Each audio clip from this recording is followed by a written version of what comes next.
అసలు తుఫాన్ ఎలా వస్తుందో తెలుసా? సముద్రం మొదట ప్రశాంతంగా ఉంటుంది, అలలు మెల్లగా తాకుతూ ఉంటాయి.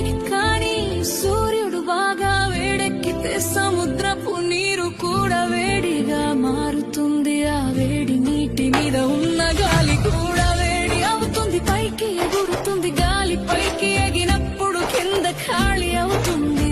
అప్పుడు చుట్టుపక్కల చల్లని గాలి ఖాళీ నింపడానికి వస్తుంది. ఇలా గాలి ఎగరడం దిగడం మొదలవుతుంది. అలా తిరుగుతూ తిరుగుతూ ఒక పెద్ద చక్రంలా మారుతుంది. మొదట్లో అది సాధారణ మేఘంలా ఉంటుంది, కానీ కాసేపటికే ఆ మేఘం చీకటిగా మారుతుంది. మేఘాల మధ్య మెరుపులు మెరుస్తాయి, గాలి గర్జిస్తుంది.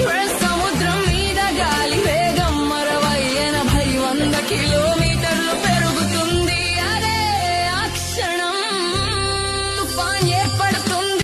అసలు తుఫాన్ ఎలా వస్తుందో తెలుసా? సముద్రం మొదట ప్రశాంతంగా ఉంటుంది, అలలు మెల్లగా తాకుతూ ఉంటాయి.